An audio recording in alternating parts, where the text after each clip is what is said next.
You must be at least 18 years of age to listen to the following podcast. I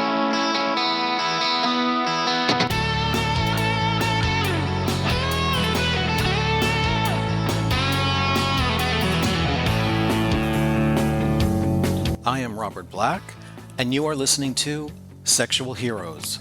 In this episode, David, a high school friend of mine who has been curious about my life as a porn actor, will be the one asking the questions. Hey, David. Hey, Robert, how are you? Okay. Thanks for joining me today. It's my pleasure. I'm really kind of honored that you asked me to do this, Robert. So you ready to jump in? I'm ready to jump in. Yeah, I've got a list of questions and see where this takes us, my friend. Okay, go for it. Yeah. What some people may not realize is, how long do we know each other? Or have we known each other? Since the Since 70s, man? the late 70s? Yeah, I mean, we were in high school together. I guess we have some similar stories from back in high school. I guess our careers took us in different directions. So, my first question then is how did you go from middle class, mom and pop America to this amazing career that you had? How did you end up in your first porn film? Let's see. So I didn't go from high school to porn. You didn't. No. Okay, so after high school, actually, I was still 16 when I graduated. Right. I graduated a year early. I was not ready for college. I really wanted to get out of my house. I didn't like living there, so I started working. I did take some college classes, but I really needed to focus on work and just supporting myself. So, what kind of work were you doing? I got into a corporate job. I was with a company for about 10 years. I was with a partner. I met him at 18. I left him after 15 years. I left him and the corporate job and moved down to Fort Lauderdale. And that's when the porn started. Right. Because if we just backtrack a little bit, you weren't out in high school. And we didn't do that back then. No. No. Nobody was out in the 70s and the 80s in high school. High school was a terrible time for me, aside from discovering the drama club in my last year, and that's how I know you. Right. Yeah, I mean, when I moved to New Jersey and switched high schools, my first day at that high school, I was in the principal's office getting processed. Right. And at one point, the secretary stepped out of the office and some kid came up to me and held an ice pick to my throat. And so that was my welcome to that high school. So yeah, and to the high school we went to? Yes. What? That was my first day. We had completely different experiences. Yes. I found this school quite welcoming. I kind of had a wonderful time at high school. And it's crazy too because for as many people turned out to be gay, nobody was out of the closet. And I'm talking about dozens of people, dozens of students, teachers, people who all turned out to be gay, and nobody was out at the time. That's crazy. Yeah. What was the draw to Fort Lauderdale? Well, actually, it was 97. I had a couple of different jobs, finally found the corporate one. And then in 97, I moved down to Fort Lauderdale. I actually was kind of just tired of the whole corporate thing. Yeah. I decided I was just going to, I wanted to change my whole life. So I got a job working at a gay bed and breakfast down there, a gay guest house, clothing optional. And there were days I could work naked. So, my life definitely went in a different direction. I just wanted to break free. After being in that 15-year relationship, there were a lot of rules and structure in that relationship, and I just needed to break out of that. I loved working at the guest house. So there you are working at a gay guest house, clothing optional, building up. You had to have been building up some kind of stronger self-esteem if you're walking around with everything hanging out. Yeah. And seriously, and then you end up making your first film in the late 90s. Yeah. And so you've got dozens of films in your repertoire there. Yeah. So the first film, I didn't go looking to work in a porn film. I had a play buddy, a dominant, because I had gotten into the BDSM scene, which actually started before I left the Northeast. And my play buddy, he knew that Rush Creek Media was coming to town and they were looking for a submissive bottom to do a scene in their film. And he recommended that I send in my photo and go for it. And they hired me. Wow. So what was your immediate reaction when he suggested this to you? Yeah, why not? And if it wasn't, they weren't looking for somebody to do a sexual scene. I was not sexually confident back then. Actually, not. I'm still not sexually confident, believe it or not. Really? Well, we'll But talk about that. yeah. But with the SM, the fact that they were looking for somebody for that, I felt like this I can do. Okay. So yeah, I Okay. mean, sex, not so much. But if you want to, flog me on camera, that's fine. I can do that. Isn't the nature of porn in many ways all about fantasy, all about the story? And so there you are feeling confident, at least in the S&M and the bondage, knowing that you could probably tell a really good fantasy that way. Is that kind of the draw? No, I just think it was. I just like the idea of performing and being in front of the camera. That's what I Mm-hmm. wanted to do. I liked being on stage in high school, and this was Right. just an extension of that. I thought it would be Okay. fun. Okay. I don't think it was any more complicated than that. It just sounded fun. You said that you started in the bondage and the S&M back when you were still up north. Yeah. How does one get interested and involved in that? In that. Well, actually, the one girl that I dated briefly in high school and had my one experience with, she reminded me just a few years back, because we were still in touch, that I had tied her up back then. Really? So this goes way back. And going back even further, I remember being 10, 11 years old, watching Wild Wild West and just waiting for Robert Conrad to get tied up and, and hopefully shirtless. So the interest, it's been there my whole life. Okay. Now, did you want to be Robert Conrad, or did you want Robert Conrad to tie you up shirtless? I think that could have gone either way. I think that, yeah. All right. Towards the end of my relationship with my first partner, I did experiment outside the relationship, and I was on a couple of business trips and had some experiences with people. So Hmm. that's kind of where it started to develop more. And then after the relationship ended, I got involved with an SM couple, and I played with them for about 6 months before I moved to Fort Lauderdale. Okay. And there's the tying up aspect. You talked about flogging. For those of us who are the uninitiated with that scene, can you just give a little bit of a description as to what this entails? Well, BDSM, for me, generally, it's just about power exchange. Okay. That's really what it all boils down to. It's an exchange of power. I give you the power to control me. And of course, it's all consensual, and nobody can really do anything that you don't want them to do. Hmm.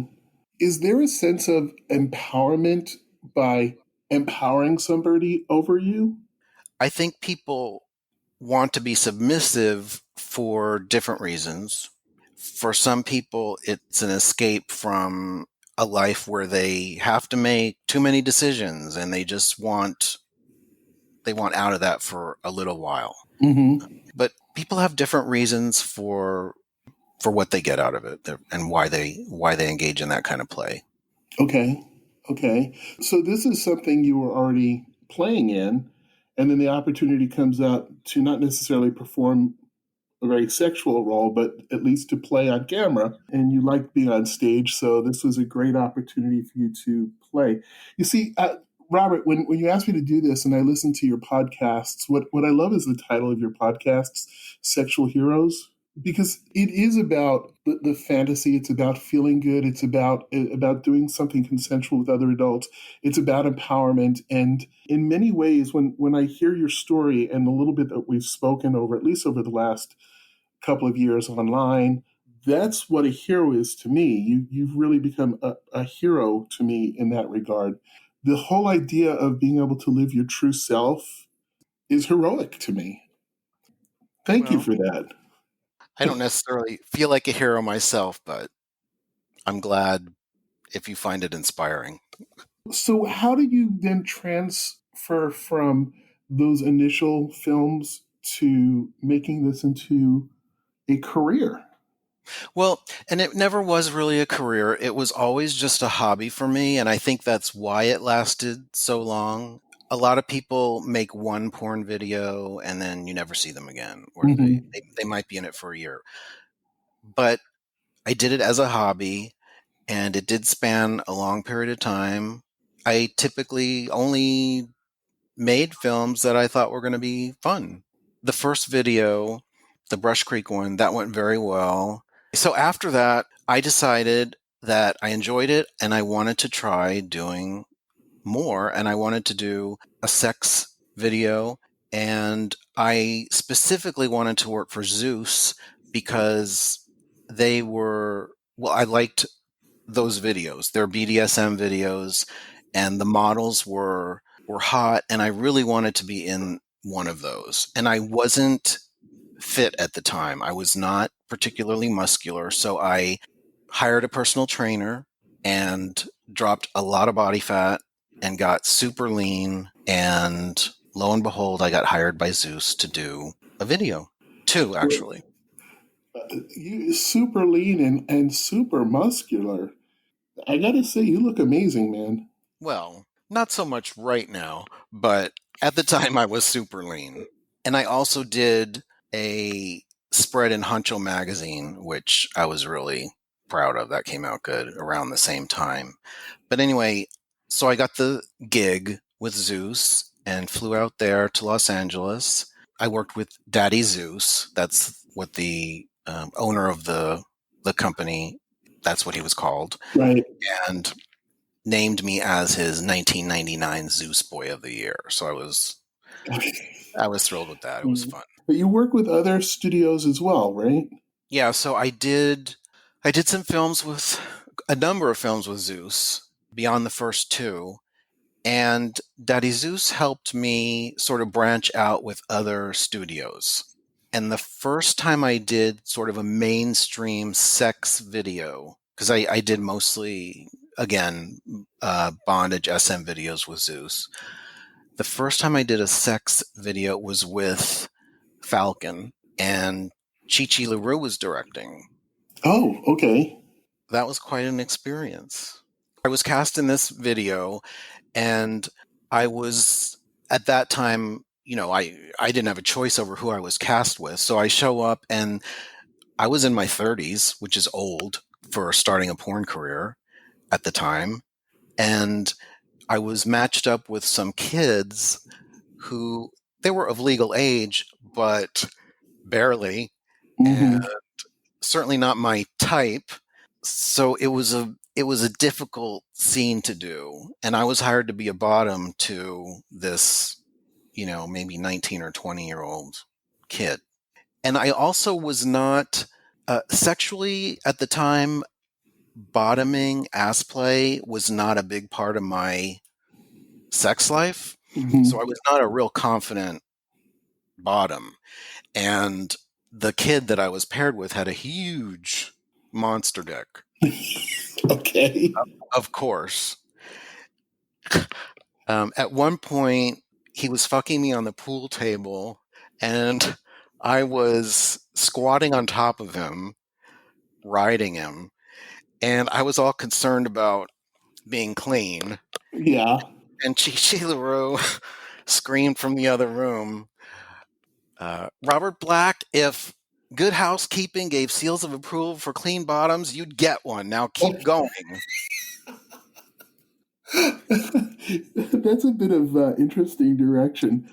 Yeah. And then we were going on, and these scenes can take forever. And it was really difficult for me. So at one point, she yelled out, Robert Black, turn that pain into pleasure. Because I'm sure I was grimacing. And in the end, Tristan Paris, who wasn't even the scene, he was a bottom in the movie. He said, I'll step in. And so he went in and he took over for me. Supposed to be you, or just like No, you? he took over. They kind of like scripted it so he came in and then he got fucked and I was out of the scene because Oh, I just couldn't take it anymore. oh, gee. Okay. But Now, they still paid me. okay. Is that how it works? That they you get hired for a specific scene to do a specific role? Yes, That's, typically. it's not like how is this integral to the storyline or the plot of the film. I mean, that's what I always enjoy. I like the storylines that lead up to the sex. Most people would probably not feel that way. I know, I know. See, even in our community, I'm a weirdo. So this wasn't your main career. This was something you were doing as a hobby. You were enjoying it, I hope, on the most part. Oh But yeah. I've seen you write some things about some people that you work with very positively. You had some great partners. I mean, this hmm experience in Chichi LaRue's film was doesn't sound like it ended as well as you had hoped it would. It wasn't a bad experience. It just shows, I was not a confident power Mhm. bottom, Right. and I didn't give up. Practice makes perfect, Pra- Robert. Absolutely, practice makes perfect. Good.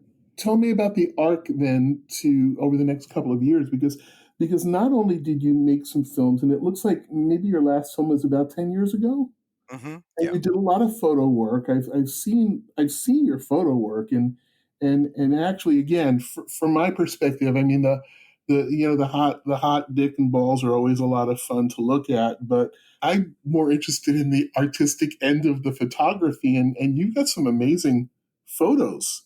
Well, I've gotten a chance to work with some great photographers for sure. It shows, and honestly, their work is great, but the subject is super hot as well. So Thanks. you had some very high points there. The Gay VN Awards, you were a nominee, and hmm the Grabby Awards, you won the a Grabby Award.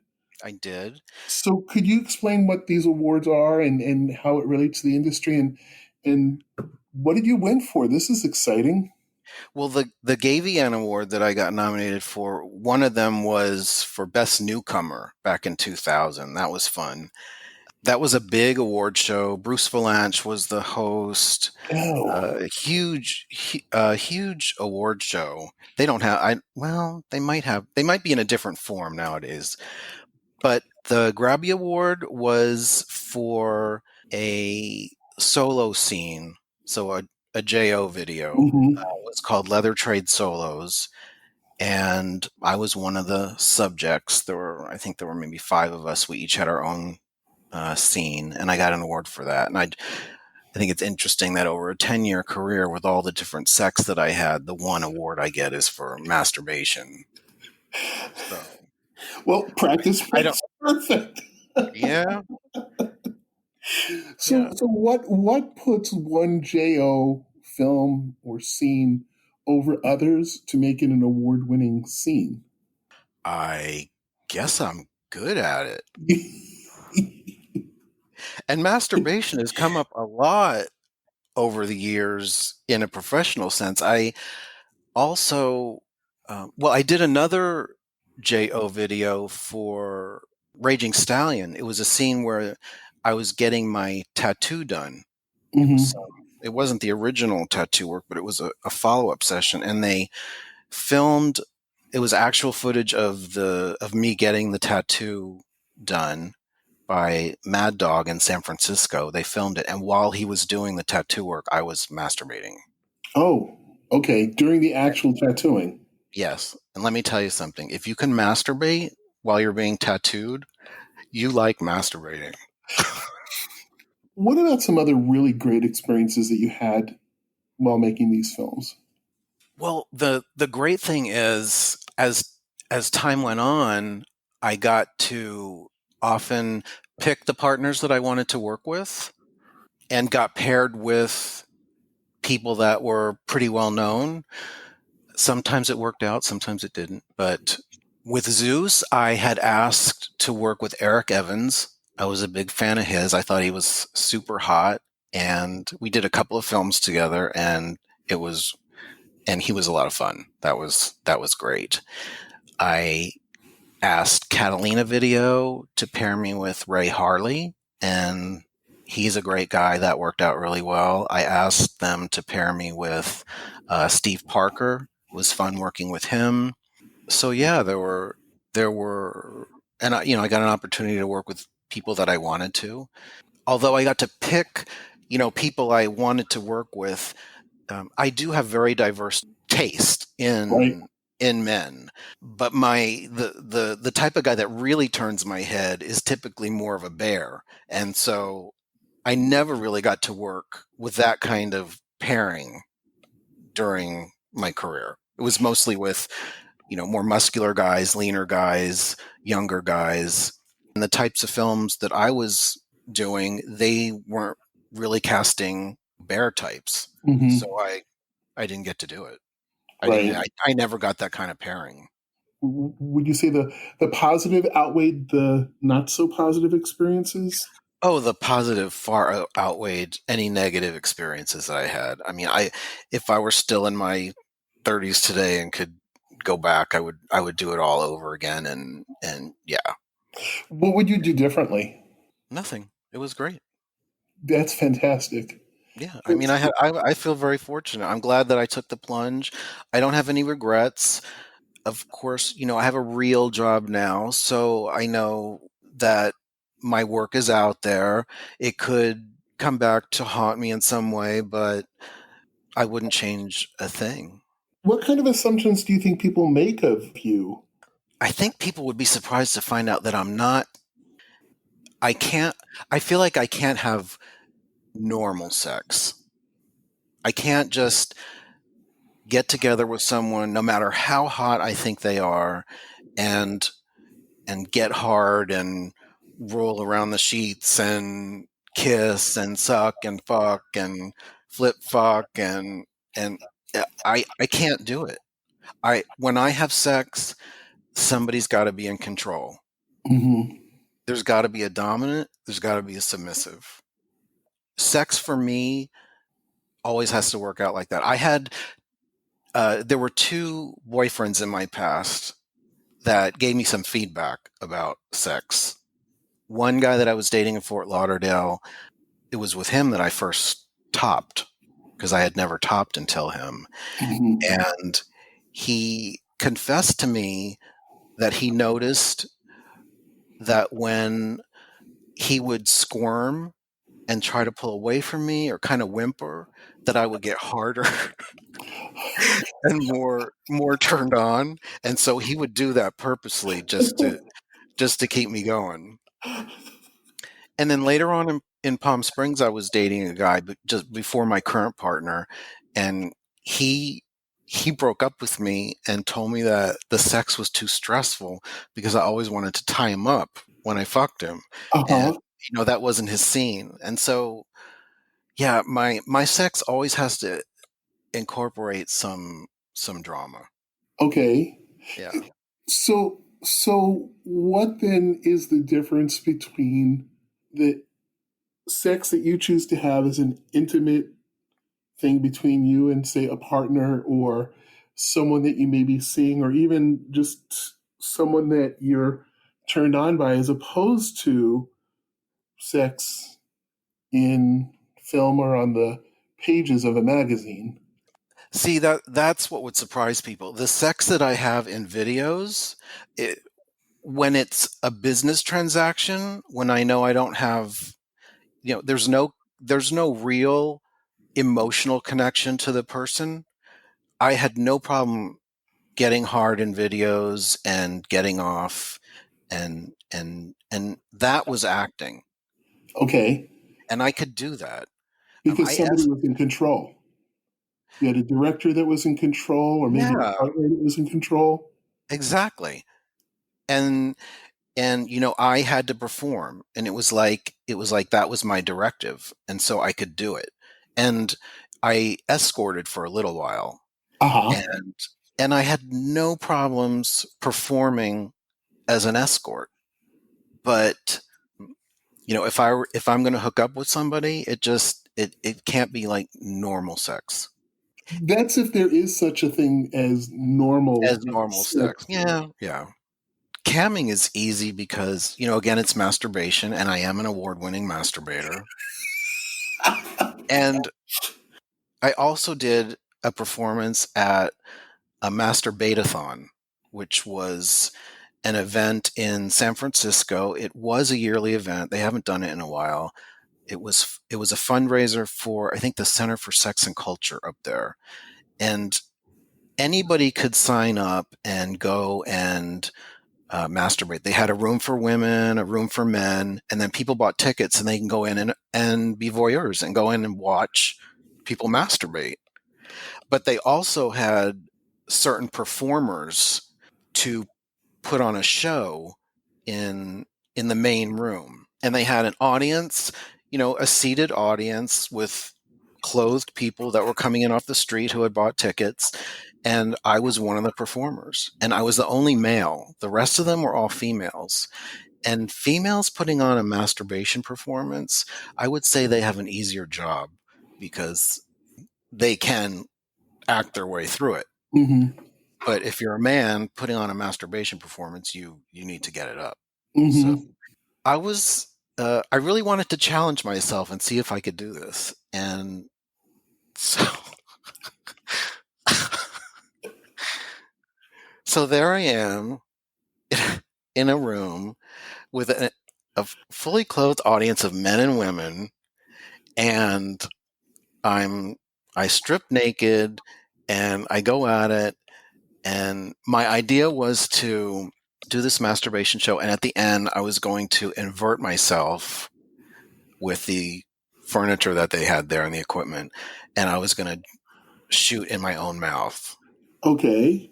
And so I was working at it and working at it. It was challenging. It was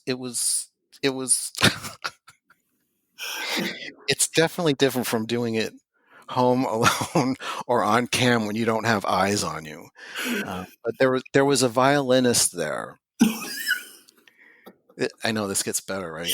I still try to get over the whole idea of a masturbator-thon. There was a violinist there, and he started playing. And as I got closer and closer, he picked up the pace of the music, and it was perfect. It worked out beautifully. I hadn't planned for it, but it was impromptu, and it worked out great. I love that, a masturbator-thon. And there's a huge bait scene, and I have an upcoming podcast about that whole subject, but I'm into the scene, and I'll be talking about it down the road. I can't wait to hear it. It's exciting. By the end of 2010, more or less, the video career kind of finished that Hmm. with actual video work, and you transitioned into a whole new industry, didn't you? So I guess I was in my mid 40s, and the porn career, I was winding that down and thinking, well, and I had gone to school for a massage certification. And so I did that for a long time while I was doing the porn. Massage paid the bills. I loved doing that. But, come my mid 40s, I was worried about being able to physically to keep doing that. And I decided to go back to school. Mm-hmm. So I did that. I got a degree, and so I got back in the real world. Anything else that you can think of that people make assumptions about people from the industry, or make assumptions about you in particular? Well, over the years, I know people have assumed that I have done drugs. That's Mm-hmm. come up from time to time. The fact is, I think people would be surprised to know that I have never done anything other than some pot. Mm-hmm. No meth, no cocaine, no heroin, nothing over the years.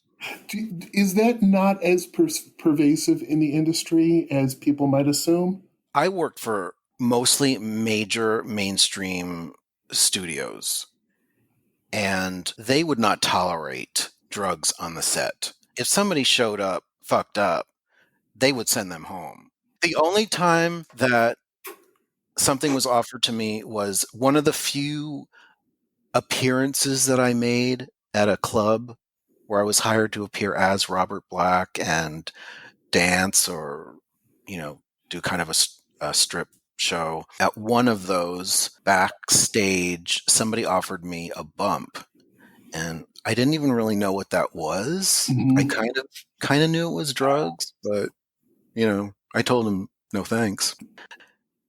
So what's next for Robert Black?